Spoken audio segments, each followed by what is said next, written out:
아몬 사람 나하스가 올라와서 기르한 야베스에 맞서 진침해 야베스 모든 사람들이 나하스에게 이르되 우리와 언약하자. 그리하면 우리가 너를 섬기리라 하니 암몬 사람 나하스가 그들에게 이르되 내가 너희 오른눈을 다 빼야 너희와 언약하리라. 내가 온 이스라엘을 이같이 모욕하리라. 야베스 장로들이 그들에게 이르되 우리에게 이래 동안 말미를 주어 우리가 이스라엘 온 지역에 전령들을 보내게 하라.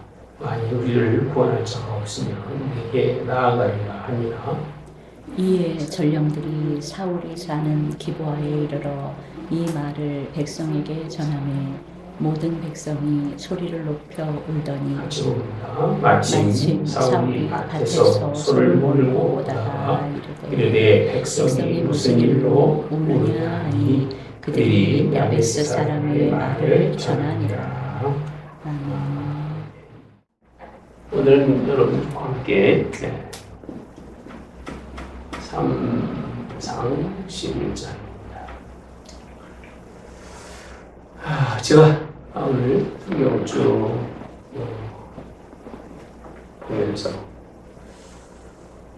하나님이 원하시는 다스리시는 이스라엘 뭐가 없었죠? 하나님 다스림 뭐가 없어? 뭐가 찾아와요? 전쟁이 없어요. 그렇죠? 뭐가 있다고 전쟁이 없으면 평화가 있는 거죠. 이게 하나님께서 이스라엘을 다스리거나 하나님이 이스라엘을 통치할 때에 이루어지는 일이죠. 근데 이스라엘은 전쟁이 없고 평화가 없는 것에 대해서 관심이 없어요. 그냥 전쟁이 있든 평화가 없든 누가 있으면 된다? 왕이에요. 왕이 이스라엘을 다스려 달라고 해요. 왕이 이스라엘을 다스려 달라고 해서 세운 사람이 누구죠? 사무엘을 통해서 사울 왕이죠. 사울 왕. 여기서 우리가 한번 생각해 볼게요. 오늘 이렇게 이스라엘 안에서 사울 왕을 이스라엘이 세웠더니 가장 먼저 일어난 일이 전쟁. 암몬 자손이 요동하지 않는 이스라엘에는 굳이 암몬 민족이 찾아오거나 그럴 이유가 없는. 근데 왕이 생겼다고 그러고 왕을 세웠다고 그러니까 너희들 왕 세웠어. 한번 좀 시험해보자. 그리고 하나님이 이제 그들을 주권 속에서 하나님의 역사가 하나님께서 이스라엘을 다스리는 것이 왕이 다스리는 사건으로 바뀌어보고 나니까 하나님 무관심해지는 거예요. 그러니까 왕이 하나님이 아니면 하나님은 관심이 없어. 우리는 자꾸 이렇게 권위가 없어서 다 그냥 권위 내려놓고 살아가는 것 같지만 실상은 다 자기 권위 찾는 거예요. 말은 권위도 없고 이 세상 겸손한 인간이 어디 있습니까? 있어요? 자기는 안 겸손하면서 다른 사람 보고 다 겸손하라고 그러는 거지. 자기는 권위를 잃어버리지 않으면서 다른 사람에게 다 권위 잊어버리라고 그러는 거잖아요. 이게 오늘날 모습이잖아요. 그러니까 하나는 똑같은 거예요. 하나님이 가지고 있는 진짜 왕이시며 다스려 주시고 다 책임져 주시는 하나님이신데 그 하나님을 이스라엘이 멀리하고 나니까 하나님 무관심하니까 하나님 무관심하면 밥이죠. 양은 이리의 밥입니다. 그러니까 암몬 자손들이 어디에 오르냐면 기르앗이라고 하는 야베스에 이제 진을 치는 거예요. 기르앗이라는 야베스 동네가 이렇게 있으면 진을 치고 쫙 이제 전쟁을 일으키려고 준비하고 있어서 이제 가서 물어보는 거예요. 왜 이러십니까? 우리한테. 우리가 무슨 잘못이 있습니까? 우리가 당신들하고 화친을 할 테니까 나아가서 화친하겠습니다. 그리고 우리와 언약을 하면 우리가 당신들을 잘 섬길게요. 그러니까 하나님을 안 섬기면 하나님 안 섬기는 백성들에게 어떤 일이 생기냐면 다른 걸 섬기라고 하는 거예요. 우리가 교회를 안 섬기면 그죠? 뭔가 그냥 아무것도 안 섬기고 살 것 같죠? 사람은 그렇지 않아요. 뭔가를 섬겨야 돼요. 뭔가를 그 자기 속에 있는 것을 소모해 살아가는데 이들도 마찬가지입니다. 섬기겠다고 그러니까 이제 이 왕은 생겼는데 하나님이 안 계시니까 이스라엘이 우스운 거예요. 야, 네가 우리하고 화친하자고, 우리하고 언약을 세우자고. 뭐라고 표현하냐면요, 내가 너희 오른 눈을 다 빼야, 이스라엘 기르스 야베스 사람들에게 뭘 빼야?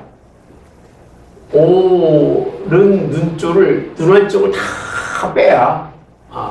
그렇게 표현합니다. 예. 너희와 언약하리라. 뭐 이들만 연기한 게 아니라 온 이스라엘의 왕을 세운 나라를 향해서 그렇게 모욕을 주는 거예요. 우리 한국도 그랬잖아요. 삶은 대가리, 소대가리 이런 소리도 하잖아요. 모욕을 주잖아요.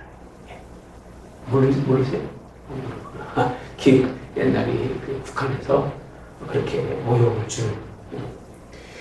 자, 모욕한다고 그랬습니다.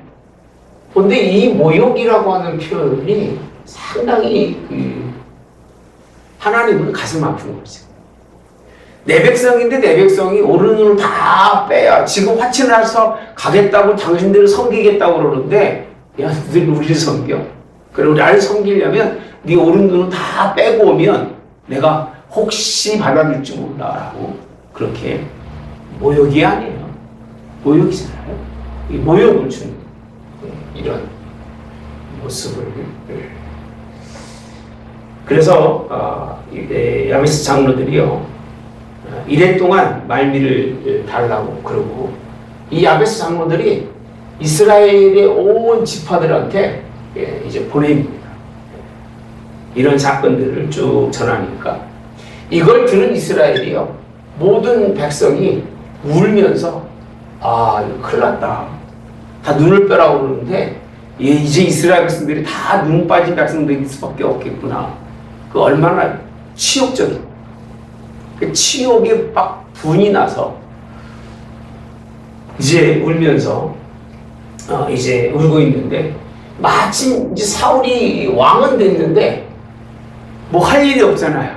할 수 있는 것도 없고, 그 소를 보면 소를 몰고 오다가 백성들이 물어봅니다. 야, 무슨 일이냐? 왜 그렇게 울고들 있습니까? 물어보니까 이제 이 말을 전하니까 사울 왕이 뭐라고 되어 있냐면요, 하나님의 영에게라고 되어 있습니다. 영에게. 크게 뭐 있어요? 감동이라고 표현합니다. 크게 감동했다. 여러분들 성경을 한 장만 보면 사울이 굉장히 훌륭한 것 같아요. 근데 11장 이후에 12장에 가면요, 사무엘이 사울 왕 세운 거에 대해서 굉장히 불편한 감정을 드러내죠. 12장에 가면. 13장에 가면요, 블레셋 군 쳐들어오니까 그러니까 왕이 되고 싸운 건 이거밖에 없어요. 블레셋 군이 쳐들어오니까 지 마음대로 제사를 지내요.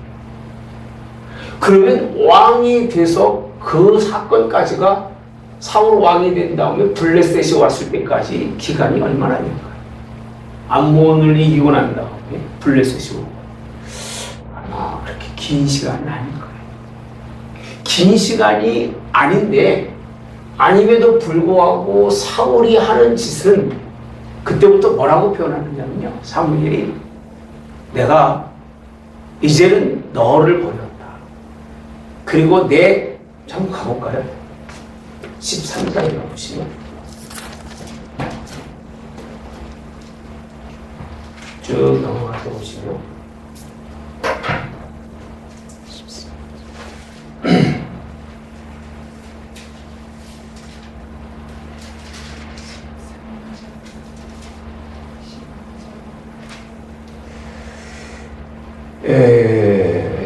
불 드린 거 말고요.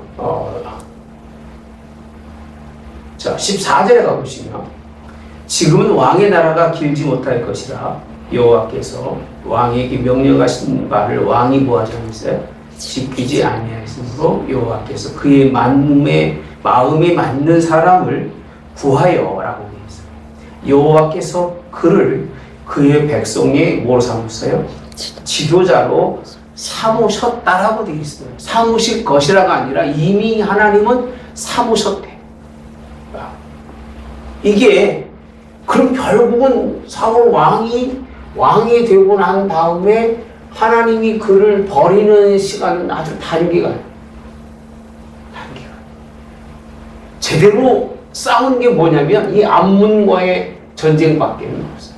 누가 싸운 건? 사울 왕. 그리고 그것도 누가? 영이 이렇게만. 그러니까 그가 싸운 게 아니에요. 하나님이 영이 그에게 감동해서 그에게 싸울 수 있는 은혜와 지혜를 주신 거지 자기가 힘 있어 싸운 게 아니에요. 이게 11장에 이제 사울 왕이 된 첫 번째.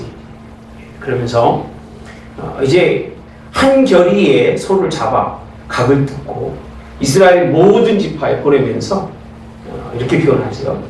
누구든지 나와서 사울과 사무엘을 따르지 아니하며 이렇게 표현합니다. 누구와 누구? 사울과 사무엘을 따르지 않으며 이제는 자기가 누구보다도 사무엘보다도 앞선 거예요. 이 정치가 이렇게 무서운 거예요. 정치 한번 맞들고 나면요, 그 못 놓는 거예요. 하다못해 동네 이장도 한번 잡으면 죽도록 하고요, 노인회장도 한번 맛보면 먹기 싫은 거예요. 근데 하필이면 왕이라고 하는 정치, 요새 그 텔레비에 나오는 거, 옛날에 저기 나와서 그냥 얘기하는 패널 있을 때 그 얼굴하고 국회의원 되고 나서는 사람이 달라 보이더라고요. 얼마나 입이 독한지. 아주. 그리고 자기를 얼마나 꾸며서 자기가 국회의원이라고 아주 그런 모습을 보면서 이 정치라고 하는 것. 사울이 앞장서면서 사무엘을 주를 따르지 않으면 뭐 하겠냐면 소를 각듯이 떠버리겠다. 얼마나 무서운 협박입니까? 그렇게 어쨌든 좋은 뜻이죠. 영이 감동됐지만 영이 감동해서 전쟁은 이루어지지만 오늘 사울 왕은 보이지 않는 왕이라고 하는 권위, 보이지 않는 권위.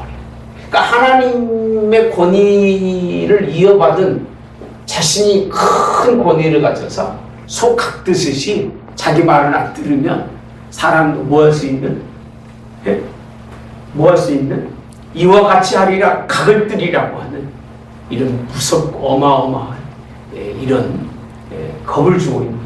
그래서요, 백성들이 그 말을 듣고 한결같이 모였는데 성경에 보면 12지파가 모이는데 성경에 몇 명이냐면 30만 명이 모이고 유다 사람이 3만 명, 33만 명이 모였어요. 어마어마한 거지, 그죠? 그리고 암몬 자손이 아무리 그 많이 모였다 하더라도 이스라엘 백성이 33만 명이라고 하는 숫자는 대단한 거예요. 이 일을 이루신 게 누구시라고요? 여호와의 영이 그에게 힘을 주니까 이스라엘 백성들이 그를 따라올 수 있고, 이것 때문에 이제 야베스 기르앗 사람들에게 말하죠. 걱정하지 말아라. 내가 책임지겠다. 그리고 그 다음 날 나가겠다고 하고 나가가지고 그들을 이제 3대로 나누어서 다 아주 흩어지고 둘이 함께가 없는 사람 없어질 정도까지 전쟁에서 승리하게 이루어지는 것이 11장. 저는 하나님이 사울을 사랑해서 일을 이루신 게라고 생각하지 않아요. 아직도 하나님은 이스라엘에 대한 어떻게 보면 자녀, 어떻게 보면 이스라엘의 남편이 하나님이시니까 부인과 이건 놓을 수가 없는 거예요. 놓을 수가 없는 이런 과정 속에서 하나님이 사울을 감동해서 전쟁에서 승리하게 합니다.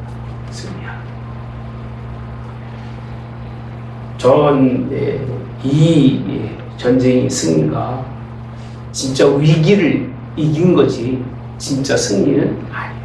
근데 지금까지만 해도 괜찮은 게 이렇게 왕이 된 다음에 그 누구도 인정하지 않았는데 그 승리한 후에 잘 봅시다. 승리한 후에 어떤 사람들이 뭐라고 하냐면 왕을 어찌 사울이 우리를 다스리겠느냐 한 자가 누구입니까? 끌어내서서 우리가 뭐 하겠다? 죽이겠다. 그러니까 왕으로 섬기지 않았던 사람들이 있었죠? 그죠? 앞에서 우리 있었어요. 근데 아무 말 없이 사울이 갔었어요.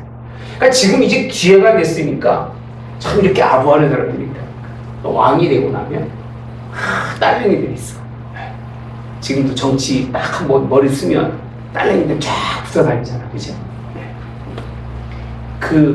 뭔가 그냥 덕보고 살려고. 참. 그런데 그 사람들이 누가 그랬느냐? 다 색출해내라. 그래. 너무 비슷하지 않아요? 우리나라 정치하고. 색출해내서 요새 수박 찾아내고 이러잖아요. 겉과 속이 다른 사람도 찾아내고 이러는데 다 찾아 죽이겠다. 사울이 어떻게 할까요? 사울이 그래 그렇게 하자 이게 아니에요.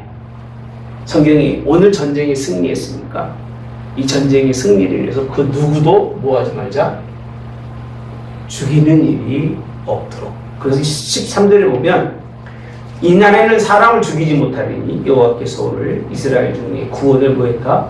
베푸셨음이니라. 오늘 구원을 베푸셨다. 누가? 하나님이 구원을 베푸셨는데 오늘 누가 누구를 뭐하는 일이 없도록?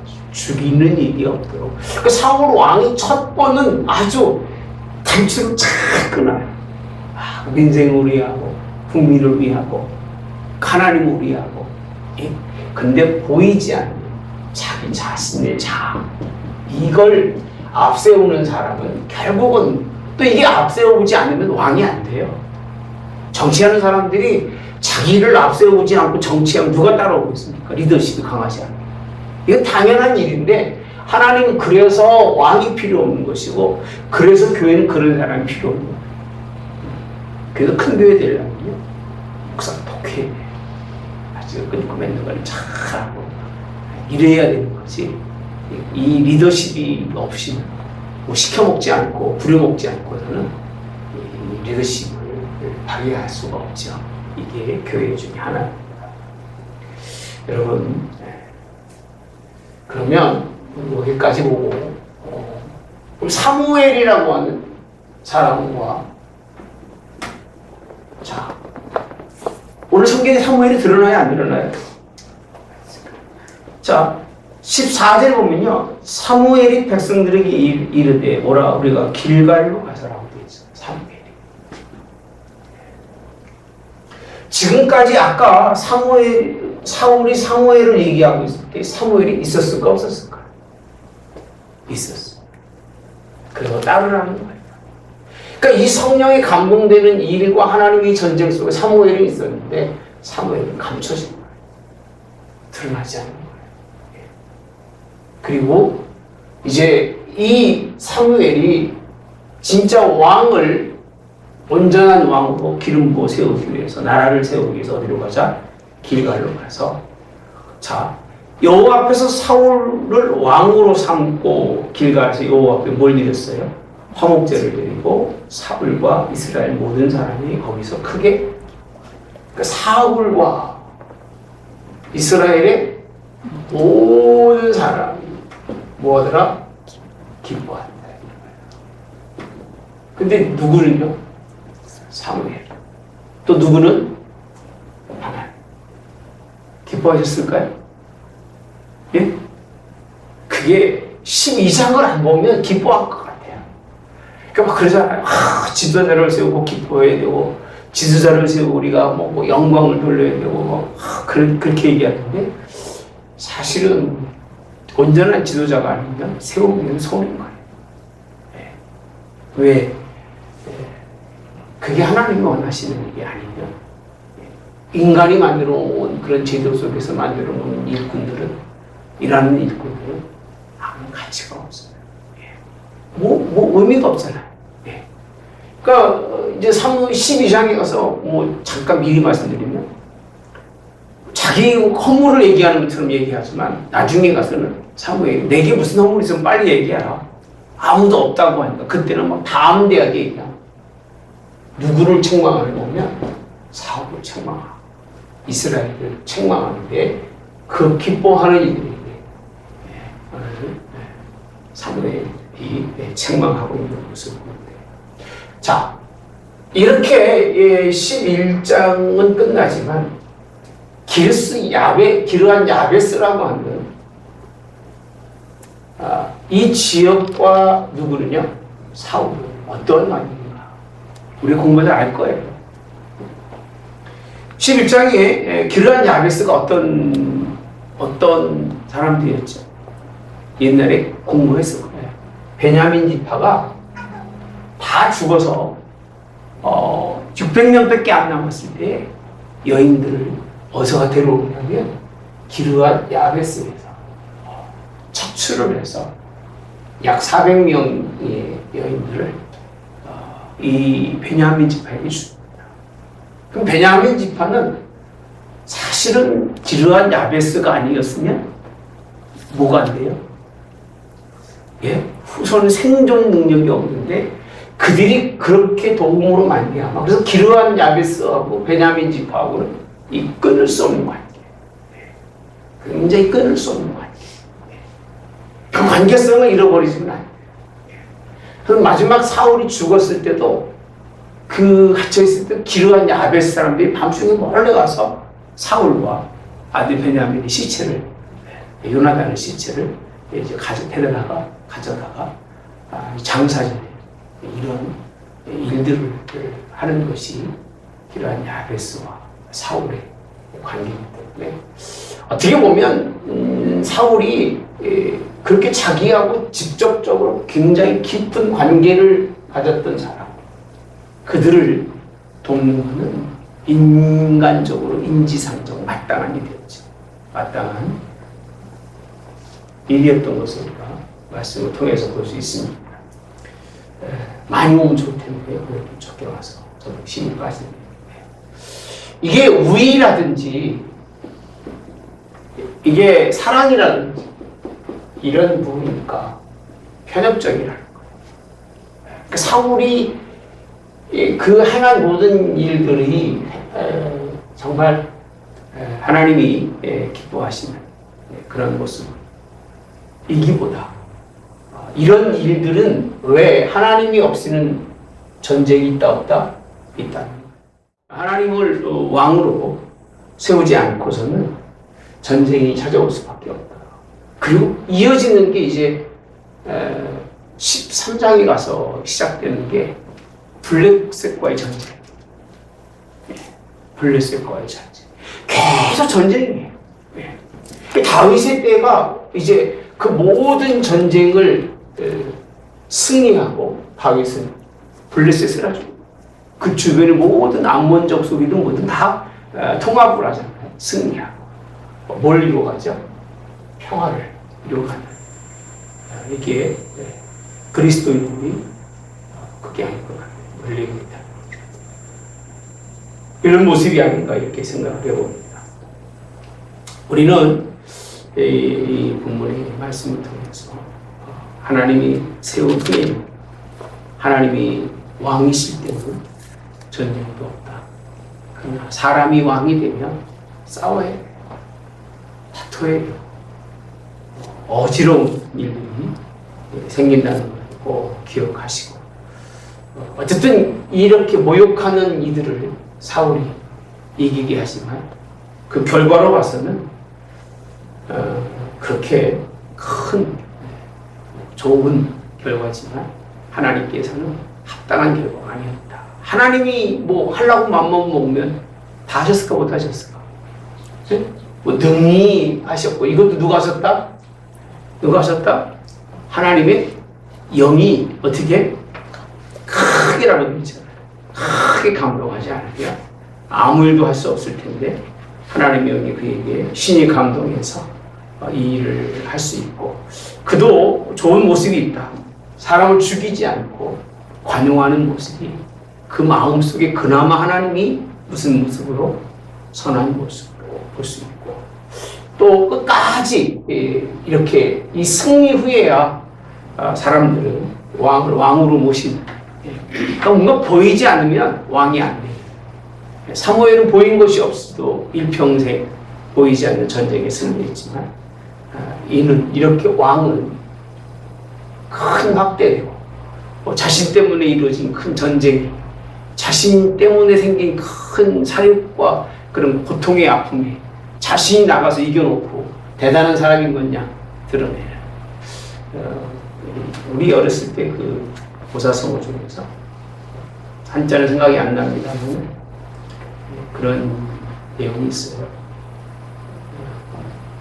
그들한 임금이 되면 군비를 만들고 막 이렇게 하는 임금이 있었고 어떤 동네는 아무것도 안 해요. 오히려 가서 농사 짓고 그러는데 전쟁이 쳐들어왔는데 사람이 싸우려고 해야 전쟁이 되는 거지. 왕이 가서 농사 짓고 있는데 무슨 전쟁이 되겠어 생각을 해보세요. 막 힘내고 들어왔는데 오든지 가든지 다 자기 농사만 짓고 있는 거예요. 농산물을 뺏어갈 수 있었어도 그들에게서 얻어갈 수 있는 건 하나도 없었다고 합니다. 재밌지 않나요? 아니 뭔가 대적하는 사람이 있어야 싸우는 거고 뭔가 힘이 맞붙은 사람이 있어야 싸우는 건데 그냥 군인들이 오면 오는가 보다 가면 가는가 보다 그냥 자신의 힘들만 하고 달라고 가져가면 가져가는 내버려두고 이런 왕이 있었다고 합니다. 하나님은 전쟁을 위해서도 싸움을 위해서 계시는 분 아니에요. 우리를 위해서 평화를 위해서 우리의 안위와 우리에게 행복한 즐거움과 그리고 영원한 즐거움과 충만한 기쁨을 위해서 우리의 삶을 허락해 주시는 걸 믿으시길. 오늘 사실은 할 게 없었어요. 근데 딱 맞게 나오셔서 얼마나 감사한지 이렇게 마치도록 하겠습니다. 질문 있습니다.